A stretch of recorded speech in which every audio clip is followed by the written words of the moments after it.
Hi, എല്ലാവർക്കും food ഫെറിയയിലേക്ക് സ്വാഗതം. ഇന്നിവിടെ പൊരിച്ച പത്തിരി അല്ലെങ്കിൽ ചിലർ കട്ടിപ്പത്തിരി എന്നൊക്കെ പറയും, അതാണ് തയ്യാറാക്കുന്നത്.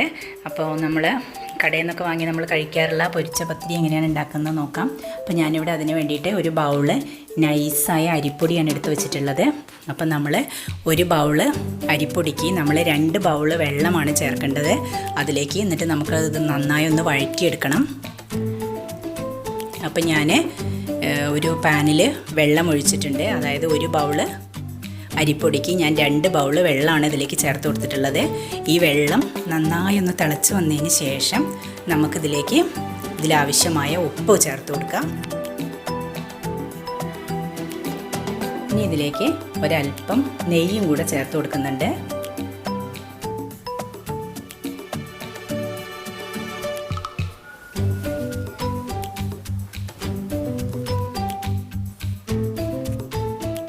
ഈ നെയ്യും കൂടെ ചേർത്തതിന് ശേഷം ഇത് തിളച്ച് വന്നു കഴിഞ്ഞാൽ നമുക്ക് നന്നായി തിളച്ച് വരുന്നുണ്ട്. ഇപ്പം നമുക്ക് എടുത്തു വെച്ചിട്ടുള്ള അരിപ്പൊടി ഇതിലേക്ക് ചേർത്ത് കൊടുക്കാം. നമ്മൾ അരിപ്പൊടി ചേർക്കുമ്പോൾ ശ്രദ്ധിക്കേണ്ടത് നമ്മൾ ഫ്ലെയിം സിമ്മിലാക്കി മാറ്റണം. അതിന് ശേഷമാണ് നമ്മൾ അരിപ്പൊടി നന്നായി ഇളക്കി കൊടുക്കേണ്ടത്. നന്നായി മിക്സ് ചെയ്ത് കൊടുക്കുക. അപ്പോൾ അരിപ്പൊടി കട്ട പിടിക്കാതെ നമ്മൾ ശ്രദ്ധിക്കണം. നന്നായി ഒന്ന് മിക്സ് ചെയ്ത് കൊടുക്കുക.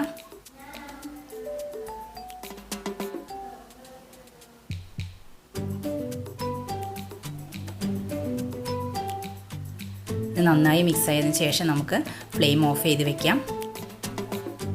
ഇനി നമുക്കിതിലേക്ക് വേണ്ടത് ഒരല്പം നാളികേരം ഒന്ന് ക്രഷ് ചെയ്തെടുക്കുകയാണ് വേണ്ടത്. അപ്പം ഞാനിവിടെ നാളികേരം ഇവിടെ ചിരകി വെച്ചിട്ടുണ്ട്. അപ്പം ഒരു ബൗള് നാളികേരമാണ് ഞാനിവിടെ ചിരകി വെച്ചിരിക്കുന്നത്. അപ്പോൾ അത് നമുക്ക് മിക്സിയുടെ ജാറിലിട്ടൊന്ന് ക്രഷ് ചെയ്തെടുക്കണം. അപ്പോൾ ഞാനിവിടെ മിക്സിയുടെ ജാർ ഇവിടെ എടുത്ത് വെച്ചിട്ടുണ്ട്. അപ്പോൾ ഇതിലേക്ക് ഞാൻ എടുത്തു വെച്ചിരിക്കുന്ന നാളികേരം ഇതിൽ ചേർത്ത് കൊടുക്കുകയാണ്. ഇതിലേക്ക് ഒരല്പം ഒരു 1/4 ടീസ്പൂൺ ജീരകം കൂടെ ചേർക്കുന്നുണ്ട്. ജീരകപ്പൊടിയല്ല, ജീരകമാണ് ചേർക്കുന്നത്. ഇനി ഇതിലേക്ക് വേണ്ടത് 2 ചെറിയുള്ളിയും കൂടിയാണ്. അപ്പം ഞാൻ 2 ചെറിയുള്ളി ഇതിലേക്ക് അതൊന്ന് അരഞ്ഞു കിട്ടുന്നതിന് വേണ്ടിയിട്ട് ഞാനതൊന്ന് ചെറുതായി നുറുക്കിയിടുന്നുണ്ട്. പിന്നെ ഇതൊന്ന് നമുക്ക് ക്രഷ് ചെയ്തെടുക്കാം. ഇതിപ്പോൾ അതിങ്ങനെ ക്രഷ് ചെയ്തെടുത്തിട്ടുണ്ട്. ഇനി നമുക്ക് നമ്മുടെ എടുത്തു വെച്ചിരിക്കുന്ന അരിപ്പൊടി ഒന്ന് നന്നായി ഒന്ന് കുഴച്ചെടുക്കണം. അപ്പോൾ ഇതിലേക്ക് ഞാനൊരു 1 ടേബിൾ സ്പൂണ് മൈദ കൂടി ചേർത്തു. എന്നാലിത് നല്ല സോഫ്റ്റായിട്ട് വരുള്ളൂ. അപ്പോൾ മൈദ ചേർത്തിട്ട് നന്നായി ഒന്ന് കുഴച്ചെടുക്കണം. അപ്പോൾ നല്ല ചൂടുണ്ട്. അപ്പോൾ നമ്മുടെ കൈ ഒന്ന് വെള്ളത്തിൽ മുക്കിയതിന് ശേഷം നമുക്ക് ഇത് കുഴച്ചെടുത്താൽ മതി. അല്ലെങ്കിൽ നമ്മുടെ കൈ പൊള്ളും. നല്ല ചൂടോടുകൂടി തന്നെ കുഴച്ച് പരത്തിയെടുക്കണം. എന്നാലേ ഈ പത്തിരി ശരിയാവുള്ളൂ. അപ്പോൾ നമ്മൾ ചൂടിൽ തന്നെ ഇത് ചെയ്യണം. ഇനി അതിലേക്ക് ഒരു 1/2 ടീസ്പൂൺ എള്ളാണ് ചേർത്ത് കൊടുക്കുന്നത്. 1/2 ടീസ്പൂൺ എള്ള്. ഇനി നമ്മളിവിടെ ക്രഷ് ചെയ്ത് വെച്ചിരിക്കുന്ന നാളികേരം കൂടി ഇതിലേക്ക് ചേർത്ത് കൊടുക്കുക. ആദ്യം അരി നന്നായി കുഴച്ചതിന് ശേഷമാണ് ഇതൊക്കെ നമ്മൾ ചേർത്ത് കൊടുക്കുന്നത്. ഇനി ഇതെല്ലാം കൂടെ മിക്സ് ചെയ്തിട്ട് നന്നായി ഒന്ന് കുഴച്ചെടുക്കണം. ഞാനിപ്പോൾ ഒരു പത്തിരി പരത്തുന്ന പലകയുടെ മുകളിൽ വെച്ചിട്ടാണ്, ഇതാണ് ഇപ്പോൾ ഇതിൻ്റെ പാകം. പലകയുടെ മുകളിൽ വെച്ചിട്ടാണ് പരത്തിയിരിക്കുന്നത്. ഇതിങ്ങനെ അമർത്തി നോക്കിക്കഴിഞ്ഞാൽ നമുക്കതിൻ്റെ പാകം അറിയാം. അപ്പോൾ ഞാനിത് പരത്തിയെടുക്കാൻ സൗകര്യത്തിന് 2 ബോളുകളാക്കി മാറ്റുകയാണ്. നിങ്ങൾക്ക് ഒരു ബോളായിട്ട് ചെയ്താലും മതി, ഒരു ബോളാക്കി മാറ്റിയിട്ട് പരത്തിയെടുത്താലും മതി. അപ്പോൾ എൻ്റെ ഈ പത്തിരി പലക വളരെ ചെറുതാണ്. അപ്പോൾ ഞാൻ 2 ബോളാക്കി മാറ്റിയിട്ടാണ് പരത്തിയെടുക്കുന്നത്. ഇനിയിപ്പോൾ ഇതൊന്ന് പരത്തിയെടുക്കാൻ വേണ്ടിയിട്ട് ഞാനൊരു അല്പം മൈദപ്പൊടി ഇട്ട് കൊടുത്തിട്ടുണ്ട്. ഇനി 2 ഭാഗം ഒന്ന് മറിച്ചിട്ടതിന് ശേഷം നമുക്ക് ആവശ്യമുള്ള വലുപ്പത്തിൽ ഒന്ന് പരത്തിയെടുക്കാം. കൈകൊണ്ട് പരത്തിയാലും മതി, അല്ലെങ്കിൽ നമ്മൾ ചപ്പാത്തി പരത്തുന്ന കോൽ ഉപയോഗിച്ചൊന്ന് പരത്തി കൊടുക്കാം. അപ്പോൾ ഞാനിപ്പോൾ ചപ്പാത്തി പരത്തുന്ന കോൽ ഉപയോഗിച്ചിട്ടൊന്ന് പരത്തി കൊടുക്കുന്നുണ്ട്. അപ്പം നമുക്ക് ആവശ്യമുള്ള ആ കട്ടിയിലാണ് ഇത് പരത്തിയെടുക്കേണ്ടത്. അപ്പോൾ ഏകദേശം 1 സെൻറ്റിമീറ്റർ ഇതിൻ്റെ തിക്നെസ് വേണം. അത്ര ഇതിൽ നമ്മൾ ഇത് പരത്തിയാൽ മതി. ഇനി നമ്മുടെ ആവശ്യത്തിൻ്റെ റൗണ്ടിൽ നമുക്കിതൊന്ന് മുറിച്ചെടുക്കുകയാണ് വേണ്ടത്. അപ്പോൾ ഞാൻ ഷാർപ്പായ എഡ്ജുള്ള ഒരു ഗ്ലാസ് കൊണ്ടാണ് ഇപ്പോൾ ഇത് മുറിച്ചെടുക്കുന്നത്. അപ്പം നമ്മൾ അതിൻ്റെ വലിപ്പം കണക്കാക്കിയിട്ട് നമ്മൾ ഇങ്ങനെ ഇത് കട്ട് ചെയ്തെടുക്കുക. ഇങ്ങനെ അടർത്തി കഴിഞ്ഞാൽ നമുക്ക് കിട്ടും. ഇപ്പോൾ അത് നമ്മുടെ പത്തിരി കണ്ടില്ലേ, മുറിച്ച് കിട്ടിയിട്ടുണ്ട്. ഇതാണ് ഇതിൻ്റെ തിക്നെസ്, കണ്ടില്ലേ.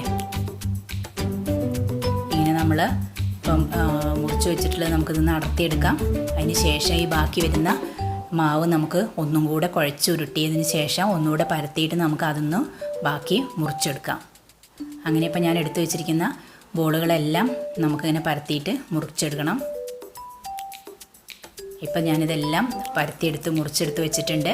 അപ്പം നമ്മുടെ പത്തിരിയൊക്കെ നല്ല ഷേപ്പിൽ വന്നിട്ടുണ്ട്. ഇതിൻ്റെ കനം കണ്ടില്ലേ, ഇത്രയും കനത്തിൽ നല്ല റൗണ്ട് ഷേപ്പിൽ കിട്ടിയിട്ടുണ്ട്. ഇനി നമുക്ക് വേണ്ടത് ഇതൊന്ന് ഫ്രൈ ചെയ്തെടുക്കുകയാണ് വേണ്ടത്. അതിന് വേണ്ടിയിട്ട് ഞാനൊരു പാനിൽ വെളിച്ചെണ്ണ ഒഴിച്ചിട്ടുണ്ട്.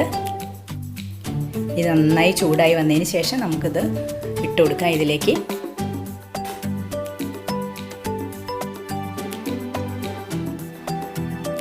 അപ്പം നന്നായി ചൂടായതിന് ശേഷം ഇതിലേക്ക് ഇട്ടു. ഇനി നമ്മൾ ഫ്ലെയിം സിമ്മിലേക്ക് മാറ്റണം, അല്ലെങ്കിൽ ഇത് പത്തിരി വേഗം വെന്തിട്ട് കരിഞ്ഞു പോകും. ഉൾഭാഗം വേവില്ല, അതിൻ്റെ മുകൾ ഭാഗം അടിഭാഗം മാത്രമേ വേവുള്ളൂ, ഉൾഭാഗം വേവാതെ കരിഞ്ഞു പോകും. അപ്പം നമ്മൾ സിമ്മിലിട്ടിട്ട് വേണം ഇത് ചെയ്യാൻ. ലോ ഫ്ലെയിമിലിട്ട് ഏകദേശം ഒരു 5 മിനിറ്റോളം നമ്മളത് വേവിക്കണം, എന്നാലേ ഉൾഭാഗം നന്നായി വെന്ത് കിട്ടുള്ളൂ. അതിന് ശേഷം ഇതൊന്ന് നമുക്കൊന്ന് മറച്ചു കൊടുക്കണം. 2 ഭാഗം വെന്ത് കഴിഞ്ഞ് കഴിഞ്ഞാൽ നമുക്ക് ഹൈ ഫ്ലെയിമിലേക്ക് ഇടാം. അപ്പോഴാണ് ഇത് നല്ല ബ്രൗൺ കളറായി മാറുള്ളൂ. അപ്പം ഹൈ ഫ്ലെയിമിലിട്ട് ഞാൻ വറുത്ത് കോരിയിട്ടുണ്ട്. ഇനിയിപ്പോൾ അടുത്തത് കുറേശ്ശെ ഇട്ട് കൊടുക്കുന്നുണ്ട്.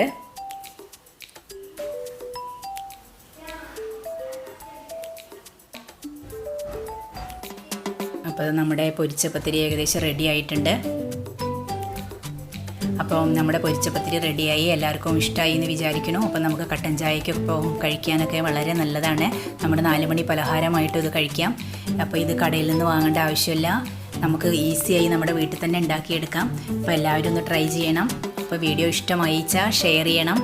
പിന്നെ ഞങ്ങളുടെ ചാനൽ സബ്സ്ക്രൈബ് ചെയ്യാൻ മറക്കരുത്. അതോടൊപ്പം തന്നെ ബെല്ലൈക്കണും കൂടെ ഒന്ന് പ്രസ് ചെയ്യണം. ഇനി പുതിയ വീഡിയോസുമായിട്ട് വീണ്ടും കാണാം.